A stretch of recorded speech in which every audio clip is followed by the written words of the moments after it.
Olá, esta base de dados servirá então de apoio à aula 3. Se vocês repararem, não mudam, temos então uma pasta chamada base de dados aula 3 ficheiros. Cá está ela, base de dados aula 3 ficheiros. Entrando nesta pasta, vocês vão encontrar aqui dois ficheiros. Um base de dados aula 3 docx, que é a ficha de trabalho, e o base de dados aula 3.ppt PowerPoint, que é a apresentação desta aula. O que é que vamos dar a esta aula?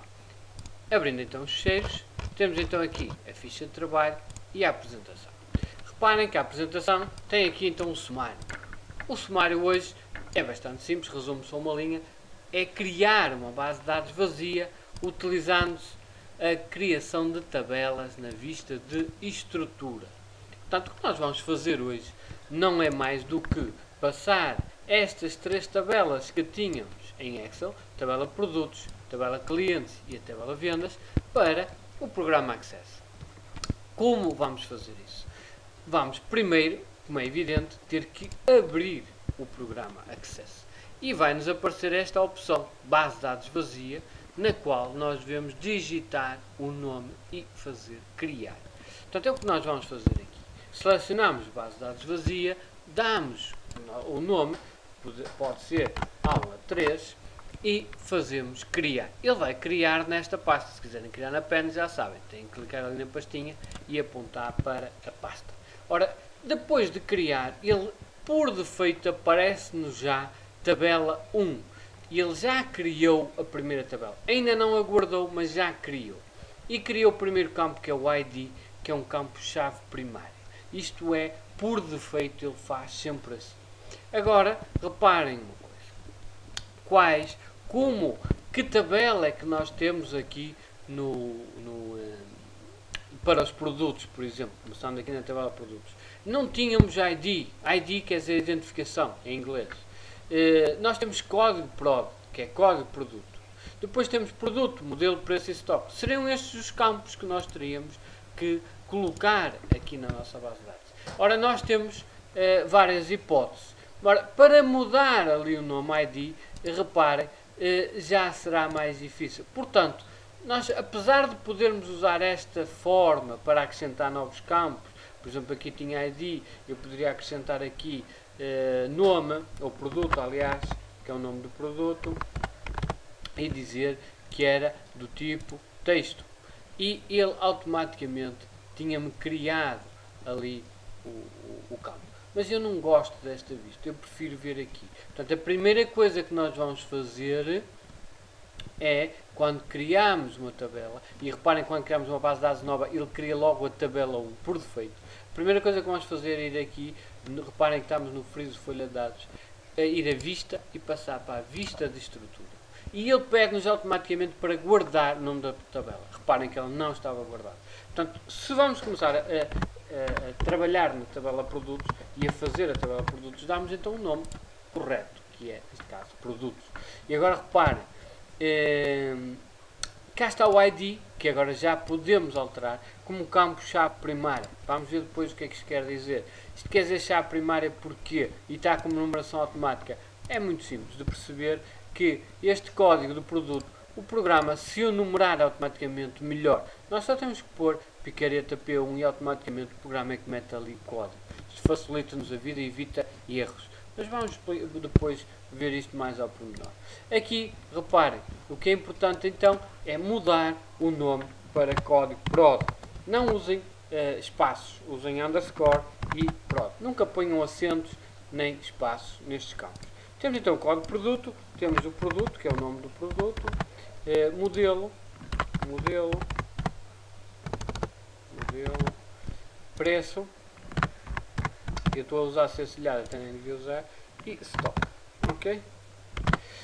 E reparem agora uma coisa, estes campos, código produto, modelo, preço e stock, da tabela produto, se formos aqui, realmente são os campos que nós temos, código produto, modelo, preço e stock, ok? Mas reparem uma coisa, e na pergunta número 3, vocês têm aqui o domínio, ou seja, o tipo de dados que podemos meter dentro de cada um destes campos. Reparem uma coisa, No código de produto, que tipo de dados é que nós metemos por baixo? Eu só estou a ver aqui números. Então, o tipo de dados que eu vou poder permitir às pessoas meterem em código de produto é número. Mas no nome do produto tem martelo, alicate, é texto exatamente. Portanto, isto será textos. Isto, o modelo M1, tem letras e números, portanto é texto também. Mas aqui já o preço. O que eu meto aqui é moeda, porque não é um número qualquer, é um número que tem um sinal, o símbolo de euro. Logo, ao meter um número tem que aparecer o símbolo do euro. Portanto, há um tipo especial que se chama moeda. E o estoque é número. Portanto, o que nós temos que dizer ao acesso é o tipo de dados com que depois as pessoas vão poder meter os dados. Se eu passar aqui para a folha de dados, as pessoas vão poder depois meter dados nas tabelas, tais registros, tais fichas, ok?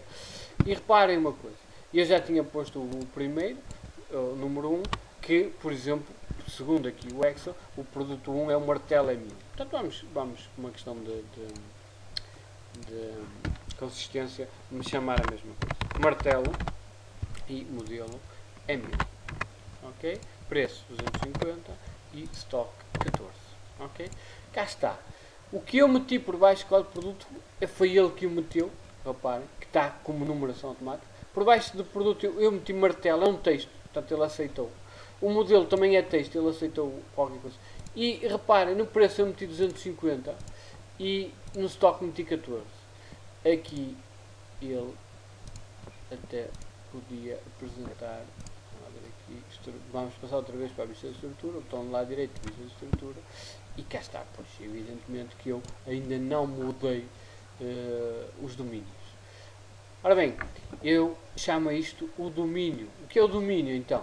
O domínio é o conjunto de todos os valores que são possíveis meter aqui dentro destes campos, ou seja, por baixo da lista de campos. É o conjunto de todos os valores possíveis para meter em produto, em modelo, preço e estoque por aí fora. Ou seja, que tipo de dados é que eu posso meter em produto? Já vimos que é texto. Em modelo é texto, em preço é moeda e em estoque é número. Tal qual como é aqui indicado na ficha. Portanto, reparem, produtos, temos aqui código de produto, numeração automática, chave primária, produto é texto, modelo é texto, preço, moeda e estoque é número. Portanto, é exatamente isso que vamos replicar aqui, portanto, na vista de estrutura, para a nossa tabela. Portanto, produto é texto, modelo é texto, preço então é moeda e o estoque então é número. Reparem uma coisa, quando eu seleciono aqui o domínio, o tipo de dados, aqui em baixo aparece-me, posso especificar melhor o tamanho do campo. Por exemplo, eu digo que aqui estoque é número, mas é um número especial, é um número inteiro longo. Vamos ver que há vários, por exemplo, dá para 9 números. Isto quer dizer que dá para 9 números. Se pusesse 10 números já não dava. Teria que escolher o duplo, por exemplo. Ok? Pronto. Temos então aqui o...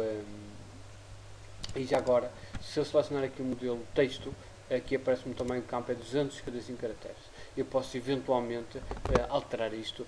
Por exemplo, no modelo, se eu disser que o modelo nunca mais tem mais de 10 caracteres, eu chego aqui e digo também no campo 10 caracteres. Para o nome, temos 255 caracteres, é suficiente. Ok? Temos então aqui folha de dados, guardar, sim, sim, e cá temos. Então, reparem que agora o 250 já aparece ali com o símbolo. Se nós metermos aqui um número qualquer, ele já aparece automaticamente com o símbolo do erro. Portanto, neste momento criamos então uma base de dados a partir do nada, ou seja, vazia, demos um nome, criamos a primeira tabela, passamos para a vista de estrutura, colocamos os campos e os seus domínios. Depois, para meter os dados, passamos então para a vista folha de dados. Ok? Perceberam? Para criar tabelas, então, recapitulando, é muito simples. Criamos a base de dados a partir do nada, aparece-nos já uma tabela pré-definida, passamos para a vista de estrutura, metemos os campos e definimos os seus domínios. Para meter dados, passamos para a folha de dados e então introduzimos os dados das tabelas. Ok? E agora para criar uma nova tabela, eu vou fechar isto, botão lá direito e fechar. E agora para criar uma nova tabela, reparem que a base de dados e o que nós fizemos até hoje, ainda temos que criar a tabela clientes e a tabela vendas para podermos gerir a nossa base de dados. E cá está a tabela vendas e tabela clientes na ficha de trabalho. Portanto, o que é que nós vamos então fazer? Para criar uma nova tabela, vamos clicar aqui em criar e selecionar o objeto. Reparem que temos muitos objetos, são estes objetos que nós vamos dar todos aqui neste modo, desde tabelas, formulários, consultas e relatórios e possivelmente as macros. Portanto, o que nós vamos ver então aqui é criar e tabela. E ele aparece exatamente como tabela 1, que era o que aparecia no início, e na vista de folha de dados. O que nós vamos passar é imediatamente para a vista de estrutura. Damos o nome à tabela então de clientes e reparem, agora temos que ir ver quais são os campos. Código CLI, nome, morada, número de contribuinte, telefone. Portanto, passamos aqui e pomos então código CLI, código cliente, o nome do cliente, a morada do cliente e o número de contribuinte. Reparem que o número de contribuinte é obrigatório registar. Nós não podemos faturar sem este dado. Okay? Portanto, isto são os dados obrigatórios para registar acerca do cliente para poder fazer a fatura. Nós, numa fatura, temos que meter o nome do cliente, temos que meter a morada, contribuinte, o telefone poderia ser optativo. Não é obrigatório colocar o telefone, mas podemos ter que contactar com o cliente e assim ficamos com o número de telefone. E agora vamos ver os domínios. Que domínio é que será o nome? Sim, é isso mesmo, é texto. A morada também é texto. O número de contribuinte é um número de 9 algarismos, logo será tipo número e número de 9 algarismos, que é número inteiro novo. E o número de telefone, agora reparem uma coisa, eu na ficha de trabalho tenho aqui o telefone com o domínio texto, se repararem, estão a ver? Isto não é lapso, não é erro, eu vou-vos dizer, apesar de, mais corretamente, vocês deveriam ter aqui que selecionar número, para que as pessoas, no número de telefone, se eu puser assim texto, reparem, e passar agora para a folha de dados, ok, guardar, se eu colocar aqui um JJJ, ele deixa-me, porque eu disse que o número de telefone era tipo texto, logo ele deixa-me ter letras, o que está erradíssimo, e eu estou a permitir que as pessoas errem, cometendo erros grosseiros. Portanto, se passasse isto e dissesse assim, não, isto tem que ser número, as pessoas podiam se enganar na mesma, mas pelo menos já não poderiam colocar texto. Se eu colocar aqui texto e andar para baixo, ele diz-me já que o valor traduzido não corresponde ao tipo de dados número desta coluna. Logo, não me deixa errar, o que é ótimo. Ou seja, nós devemos ter sempre cuidado de não permitir que as pessoas errem. Ok? Portanto, daí que seja realmente... mas eu vou continuar... Aqui tenho que fazer escape para ele não assumir, exatamente, e agora passo para a vista de estrutura. E eu vou continuar a colocar texto, porque vamos ver numas das próximas aulas, quando dermos máscaras de introdução, que é possível, mesmo tendo este domínio texto, não permitir que as pessoas coloquem texto, mas sim números, ok? Por isso daí eu ter colocado isto como texto. E finalmente, fechamos isto, guardamos e temos então já duas tabelas. Repare, eu vou pôr aqui a listagem de por tipo de objeto e parece-me então tabelas, clientes e produtos. Ainda nos falta uma tabela, digam lá qual é. Sim senhora, muito bem. É a tabela vendas. Falta-nos realmente a tabela vendas. Vamos fazer então a tabela vendas. Ora, a tabela vendas temos o fatura número, código CLI, código PROD, quantidade e valor a pagar. Sim senhora, vamos lá então. Portanto, criar tabela e passamos então, digam lá, vista da estrutura, muito bem. Damos então o nome de vendas, sim senhora. E agora, quais são o campo fatura N, fatura número, cá está, este fatura número está com numeração automática, sim senhora, porque, e essa é a primária, porquê? Porque o número da fatura tem que ser sequencial, tem que ser de forma automática, as pessoas não podem, senão vigarizavam o sistema, punham, enfim, poderiam vigarizar e não fazer faturas falsas, etc. Assim o sistema automaticamente numera a fatura e se vier uma fiscalização ele não consegue apagar faturas. Portanto, ele criou a fatura, se apagar uma fatura, há um número de uma fatura que não vai aparecer e a fiscalização pergunta-lhe logo por esse número. Daí que seja necessário colocar a fatura número como numeração automática e chave primária. A seguir temos então o código CLI, código PROD, depois na fatura, reparem, o que é que se mais costuma colocar? É a data da fatura, não é? A data da